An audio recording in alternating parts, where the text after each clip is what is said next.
Hey, what's up, guys? It's CCAF Pancake here, and today we actually have amazing, amazing news, and it's the Call of Duty Modern Warfare that is going to come out in October of next year. Um, so I guess we'll just react to a trailer right now with you guys, and you guys probably watched this already, but we'll just slow this loading. Okay, let's just see this.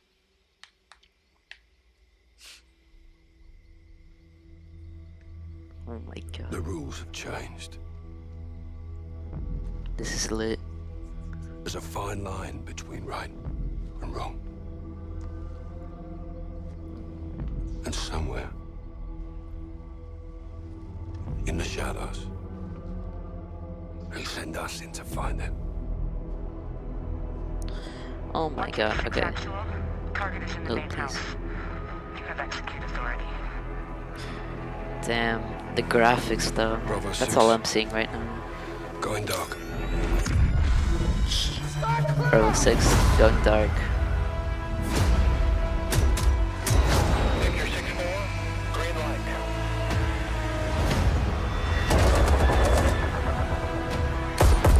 Weapons are now in the wild. Damn, this looks so amazing.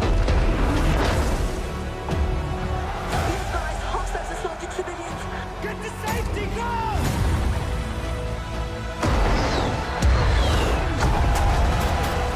Damn,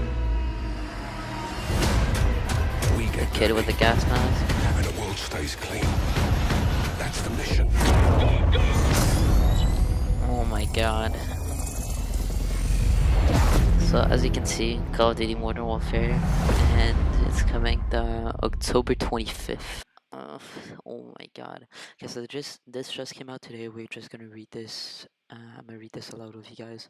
So after a slightly off-the-wall Black Ops 4, which featured a time travel-themed zombies mode and a Fortnite-style battle royale, Call of Duty is making the jump back to reality for its next release. Today, the developers, Infinity Ward, offer. I'm so excited I can't even read right now. Officially announced Call of Duty Modern Warfare, a reboot of the long-running sub-series with an intense focus on gritty realism.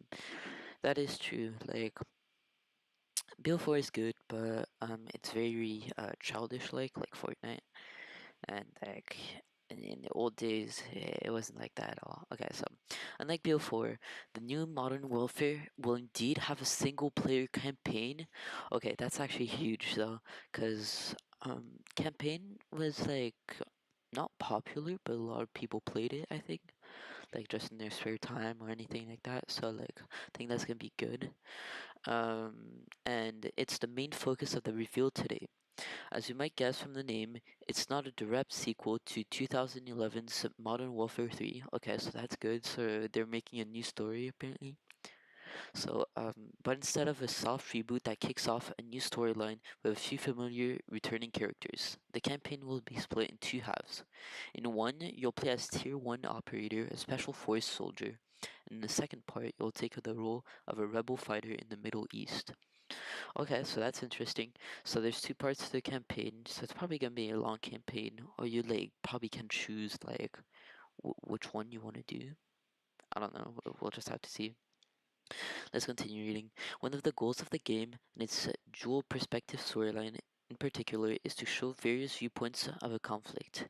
We're telling a story about modern war in the real world, says Jacob Minkoff, the single player design director of Modern Warfare. If we whitewash it, wait, hold up. Right, yeah. If we whitewash it, if we backpedal from it, if we show a world where the heroes fight a terrorist and win, you'll never see the impact of the average person, the collateral damage, or the morally gray situation that Soulja himself have faced. Which is true, like they've been doing that for a good while where like characters, I think it was World War Two or no, or Black Ops 3, where they had like one of the, what's his name?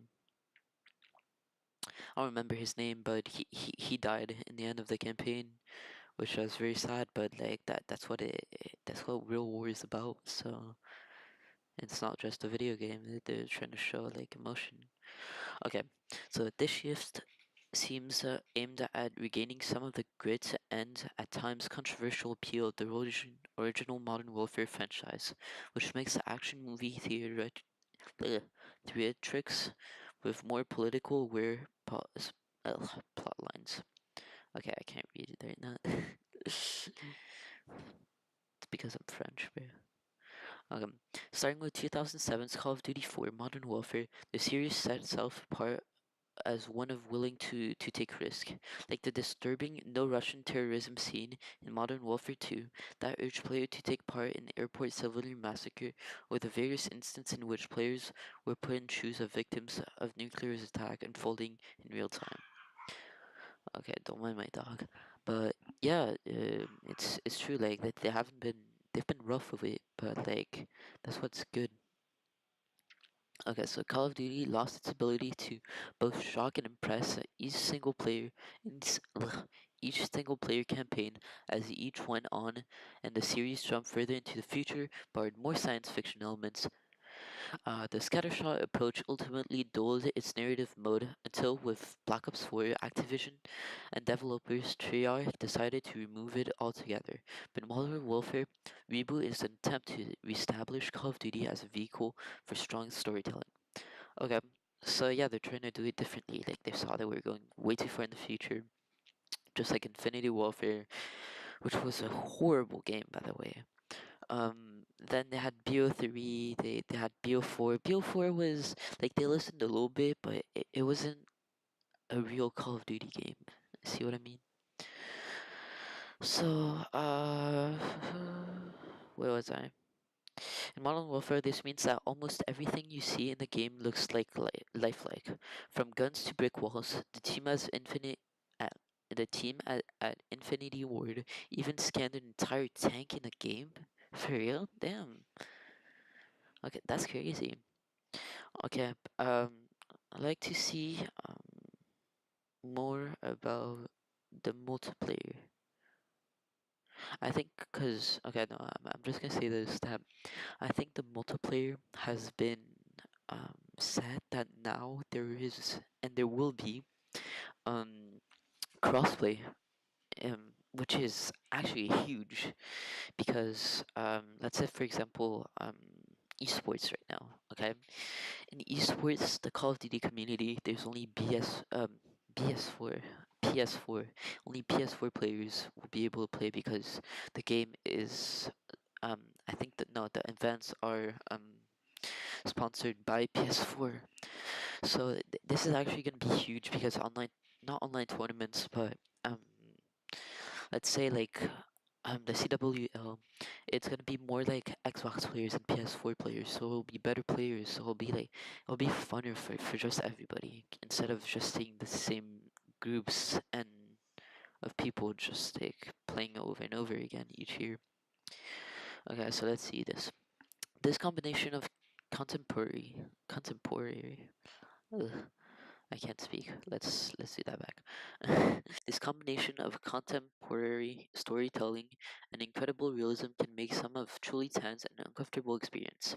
Last week at Infinity Ward, I was able to experience two scenes from the game in the hands-off demo, and both were harrowing. In the first, after a terrorist attack at Piccadilly, I think that's how you say it, circus, a group of soldiers tracked down the attackers to a small, cramped townhouse in central London. What follows was a methodical killing of everyone in the building. Well-armed soldiers moved through every room and floor, shooting normal-looking folks in bedrooms and kitchens. At the end of the scene, the soldiers are searching for evidence of an upper floor, and you can hear a baby inside the house screaming in the background. Okay, that is very harsh. That's what I'm talking about. This is very harsh moments where like you think they're shooting at the baby because you never know. And like this is what they talked about in before when they said about like taking things harshly and like not caring about what would happen, just like the nuclear bombs and stuff like that. Okay, so almost at the end of this article. Okay, so the second scenario was a flashback showing the early life of one of the rebel characters. Set 20 years ago, it takes place in a seemingly small Eastern village of the of the midst of a military attack. While the character controls a young girl following her older brother in search of safety, you mostly hide, sneaking past soldiers through small hidden spaces, but you cannot help but see and hear the carnage around you. At one point, the sibling works together to kill a determined soldier, and it's an absolutely brutal experience as they use makeshift weapons, including a screwdriver, to take down their attacker. It prolonged and exhausting. I felt the tension and wasn't even playing. Okay. Of course, the whole game won't be like this. Developers of Infinity Ward said there will be plenty of more traditional shooter scenarios in addition to the typical array of multiplayer modes. But according to Minkoff, these kind of darker, more unsettling moments are necessary for accurately portraying modern conflict. I do not think the point of the art is to hold up a lens to life and give people a new perspective on it, he says. Adding to that, this Modern Warfare has a broadcaster variety of emotions that will make you feel. Okay, we should learn about more about the game. That we don't care. We'll be launching on Xbox on October 25th. Okay, well that's all I had to say about new Call of Duty Modern Warfare that's gonna be coming out in October 25th, as you see here. I'm actually very excited for this game, and this means a lot because there will be no boosting. Well, at least I don't think so, because if it's modern, there's no boosting in um in real life right now, so don't be boosting. It'll be less like futuristic and more like old school. So that's all I have to say. Um, See you guys in the next video. Leave a like, comments, or just subscribe if you like the videos, and peace.